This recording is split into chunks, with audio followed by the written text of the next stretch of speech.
Morning Call with me, Jerry Fisaya Bambi, and here are our top stories. A look at police brutality in Africa as criticisms and protests grow against their misconduct and excesses in some parts of the world. Today we take a look at situations in Kenya and Cameroon. Burundi swears in Evariste Ndayishimiye as president after his predecessor Pierre Nkurunziza's death. And a new UN report says a record 79.5 million people displaced by war and conflict. All of this plus much more on the program in a moment. This is the Morning Call. Again, a warm welcome to the program. I am Jerry Fisaya Bambi. Now, we continue our series on police on the spot, a look at the civil forces' role of prevention and detection of crime and the maintenance of public order. In recent days, cities around the world have seen enormous protests against police brutality and racism following the killing of another black man in the United States, George Floyd, at the hands of white police officers. We've been looking at the role or activities of the police in Africa. Yesterday, we talked about Nigeria and Uganda. Today, we take a look at Kenya and then Cameroon. Now, earlier this month, protesters in Kenya's capital, Nairobi, staged a demonstration against police brutality, demanding justice for the victims of extrajudicial killings. The June 7 rally came days after a police watchdog said officers were involved in the killing of at least 15 people since authorities imposed a coronavirus curfew in late March. Never again, the protesters chanted. But the reality is that, in fact, there's been a spike in reported cases of police misconduct or brutality in the East African country since the dusk to dawn curfew and heightened security measures were imposed on March 27. Africanews' Awa Suleiman tells us one of such incidents in this report. In Majengo, east of Nairobi, Kenya, shoes are hung from power lines to maintain a symbolic presence of the missing souls of those who wore them. Many of them are young men between 16 and 24 years old, shot dead by the police. While cases of police brutality and extrajudicial killings are not new in Kenya, especially in poor neighborhoods, it remains the most common form of violence against women. However, the killings have increased since the introduction of a curfew to combat the spread of coronavirus. In the northeastern part of the country, the Moyo Multi family is in mourning. The clan celebrated its first Eid this year without the young teenager Yasin, who lost his life during a curfew period when he was shot by a police officer. Yasin was standing at the balcony and he called us from there. He climbed up on a chair to get a better view.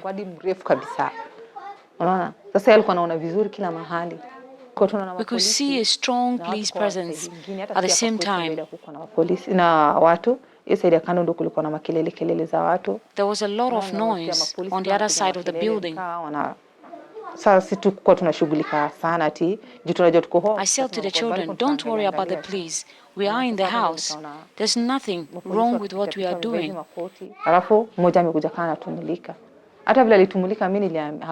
One police officer kept his flashlight pointed at us.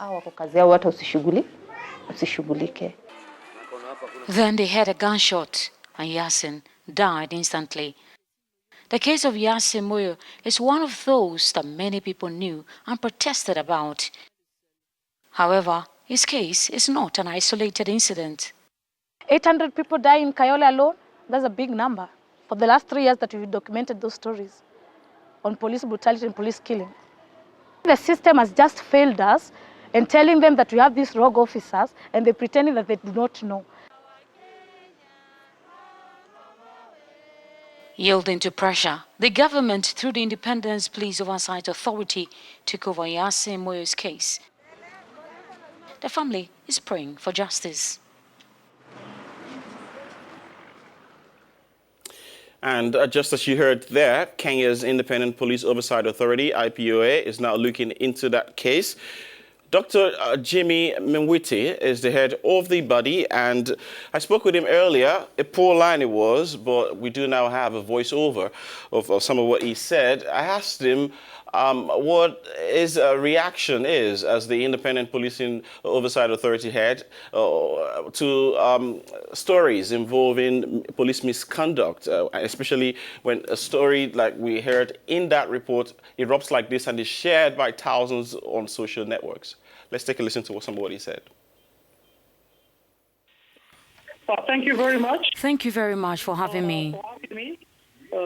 Yes, the authority. Yes, as an authority, we have a dedicated committee for monitoring reported incidents of police misconduct on social media and print platforms. We also have a complaints department and have reports with them. We have a rapid response unit or general investigation unit that are then dispatched to the places concerned or where incidents occurred. But I would like to quickly say this. If you look at our country, Kenya, we are still a third world country. And so we don't have electricity or even internet in most places. There are still areas without these facilities. You will find that they do not have the advantage of the internet services. They do not even have... Only major cities have access to these things. So we need to bear that in mind. But as much as possible, we try. I will continue to try to reach these people. So number one, we have problems of capacity and reach. And because of this, we are not on the ground in certain places in the country. And also because of budget constraints. We are still a very new organization.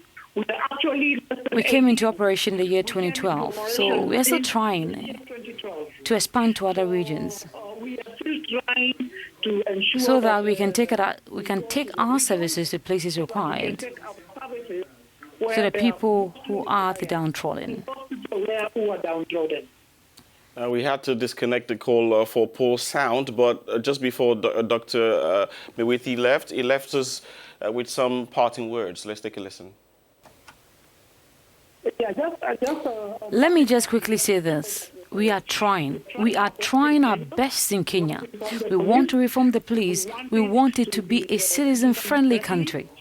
The police is very important. We cannot afford not to have the police. We need law and order. Dr. Jimmy Mwiti, the head of Kenya's Independent Policing Authority Policing Oversight Authority, IPOA there.